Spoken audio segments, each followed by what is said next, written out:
You ever thought you wanted to date and then you try it and you realize it's freaking awful? Just me?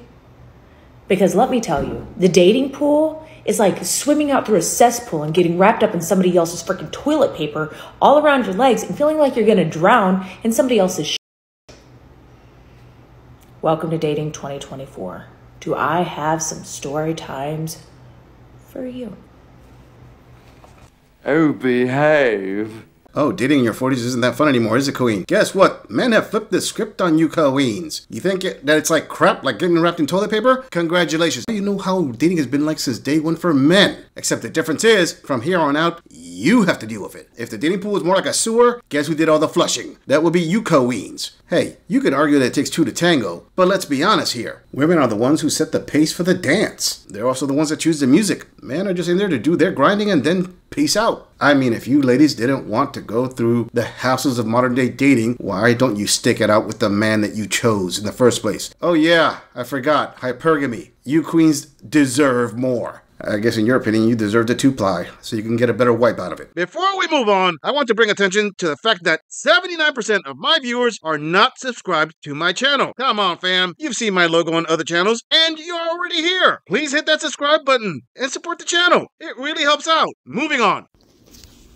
Hey, friends. So, how many of you out there are successfully online dating? I don't know how to get out of the gate. So, I'm online and I'm attempting to date. I've done this before, failed a lot the last time. So doing it again. I'm in my mid-40s and guys still just want nudes and want to send me their penis pictures. So I just don't even know if I want to do this anymore. Like, I want to give up.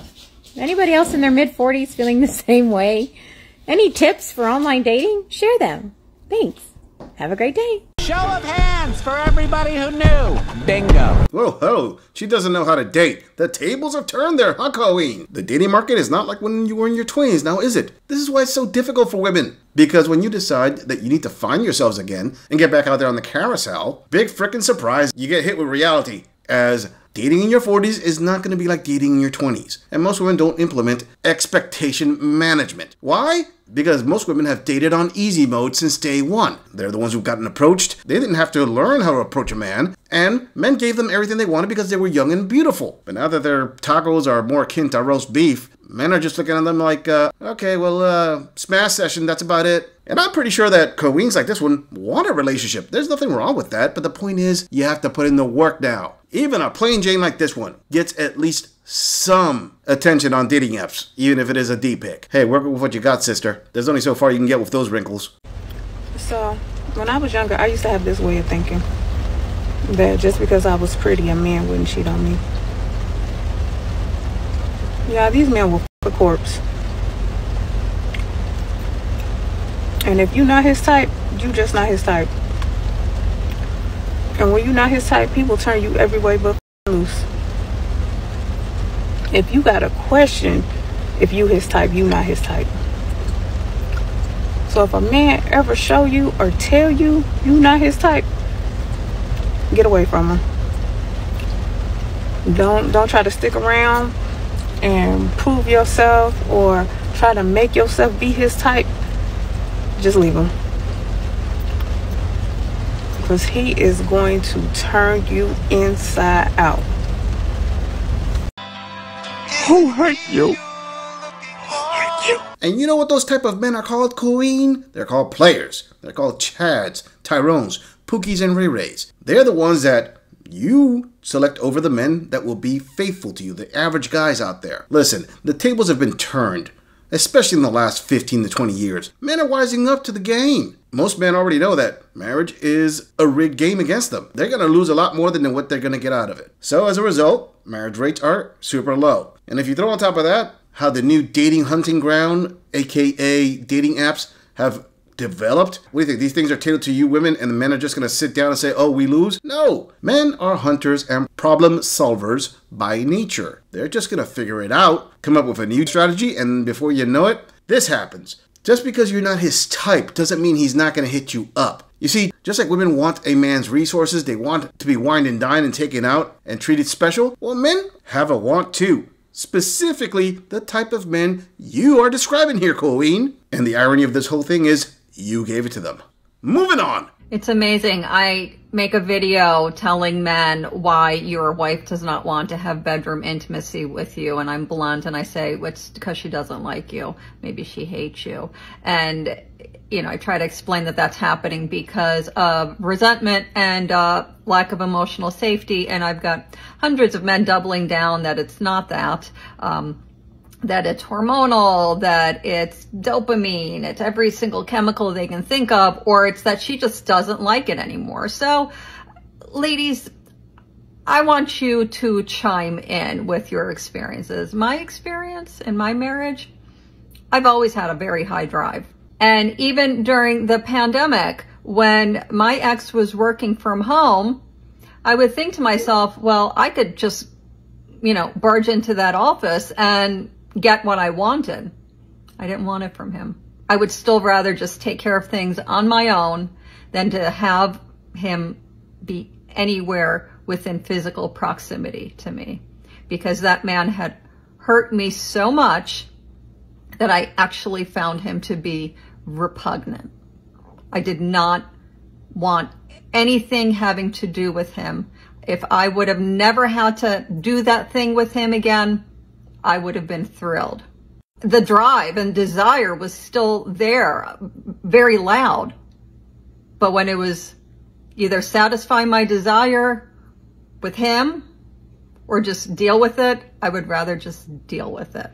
Surprise, surprise, surprise! All right, let me throw in my 2 cents about what she just said. First of all, I do agree with her when she said that if your wife is no longer sleeping with you, no longer doing the deed with you, it is more than likely because she's no longer attracted to you. Now, the hormonal changes and everything, that is true. I would say the comments that the men made to her were actually valid. Although I do not know the statistical data about it, both cannot be ignored. In saying all that, I have to add a few more comments here, Colleen. Number 1. This is the reason why so many channels like mine will say that one woman cannot satisfy one man. This is the reason why you shouldn't be bothered if a man steps out on you, if he's still taking care of you. If you are the main wife, if you're the one that's being taken care of and you don't want to do your wifely duties, but you still want to have that the wifely lifestyle, then why would you complain if he decides to go out and crack a few other tacos? I mean, get his sausage slobbered by another girl who's willing to do that. Think of it as a handicap match.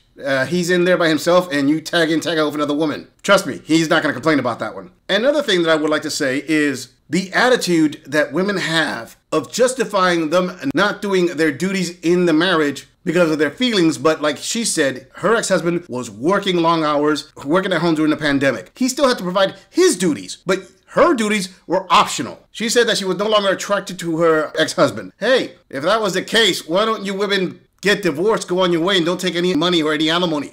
I mean, men have seen this played out so many times. The wife's feelings get hurt. She no longer wants to jump in the sack of her husband. She justifies it in her head. Then she looks for a boy toy, goes out there and racks up more mileage on her highly used taco, develops feels for her new boy toy, and then says, oh, I want a divorce. I'm not happy. I have to go find myself, i.e., I don't want to do this in hiding. I want to go out and jump on that sausage, and I want you to pay me for it. This is nothing new there, sweetheart. Now, I'm pretty sure that the men who replied to her videos are guys who are deeply blue-pilled and don't want to accept the fact that their wives no longer lust for them. And it's real simple. When a woman no longer respects you, she no longer desires you. And this usually comes after men open up to their wives. This is why when women say men have to show more of their emotions to their wives, to their girlfriends, that is the worst possible advice. The moment you do that, she will see you from a different light, i.e., she won't see you as that stoic man anymore. And in her mind, she deserves somebody stoic, so she's going to go find a Chad Tyrone that'll be stoic. And she'll see you as a shell of the man that you were. That is until about 5 years after the divorce when she realizes that she's broke and Pookie and Ray Ray moved on. Moving on.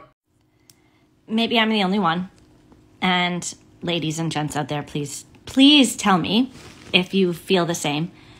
I automatically swipe in Bumble, it's to the left, but I automatically swipe no to men who have one of these 3 things: a car selfie, a gym selfie, or a bathroom pic.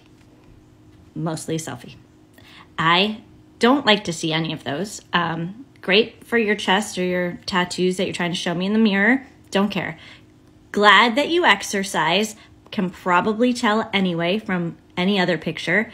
And a car selfie, I don't know if it's because I watched too much like CSI investigation, crime shows, whatever, but it just seems like that tells me, if I were to deduce what a car selfie is sharing with me, it's that you don't have any friends and that you don't have any friends to... Erroneous!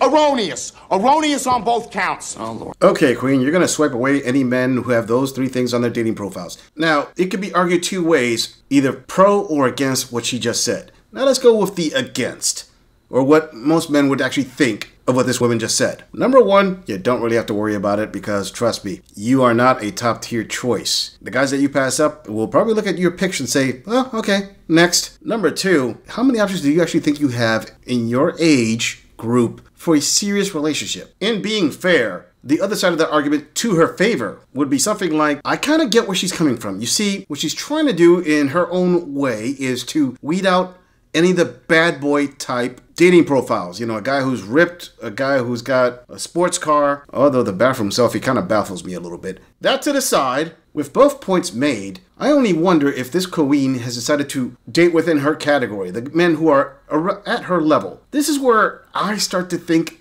no, not that I'm picking on her personally, but rule of thumb is most women have an overinflated sense of self-worth. Or I should say, an overrated sense of her actual SMB. But let's hear what else she has to say. Like, I get that you don't want to be next to a friend in a photo online, because that's weird, right? Like, then I don't know if it's you or your friends. I don't like that either. Like, which one are you? I'm not trying to play detective here. But when it's a car selfie, it tells me that maybe you don't even have friends. And the only time that you feel like you have good lighting is in your car. The only time that this can be kind of bypassed, and I don't mind the car selfie, is if you have a cute dog in the car with you. That's it. If you have a pet with you, sometimes a cat, I guess some cats travel, and that's okay. If you have a pet with you and you're not just taking a picture of yourself in your car, please find a friend to take a picture of you and then have that friend take as many pictures as needed for you to look okay. Good lighting, I don't know, not awkward stance, whatever it is. I know that they're not all professional pictures. They shouldn't be. It's nice that there's some like grittiness to it. But come on, please share with me that you have someone that cares about you and they can hold the camera while you stand across the room. It's not that hard, people. It's not that hard. I don't believe I heard you correctly.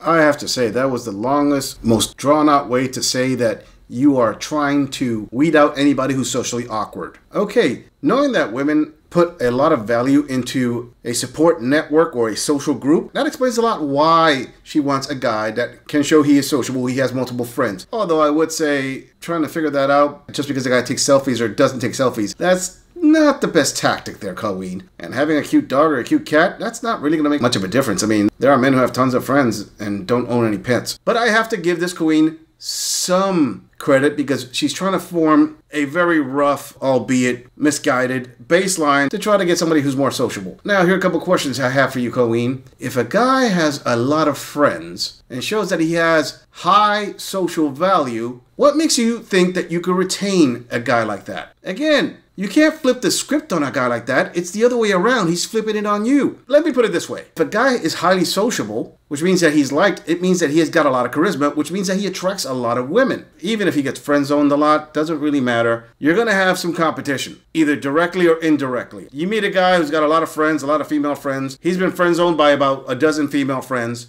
Then you show up. All of a sudden, he becomes attractive. And one of those females decides, you know what, I'm going to pull him out of the friend zone and I'm going to try to lock him down. What then there, Colleen? Do you see my logic here? I just think that this queen is trying to shoot her shot at a higher level. Usually women like that get content when they become the popular side chick. Now that's a lot of damage! I'm just saying, if you enjoy this audit, click on the video in the end screen for more content. If you would like to support the channel, please follow the link in the description to donate to our beer fund. Or like, subscribe, and share this video on other social media platforms. If you agree or disagree with anything about this audit, please let us know in the comments. I'm going to leave this audit right here. I'll see all of you in the next episode.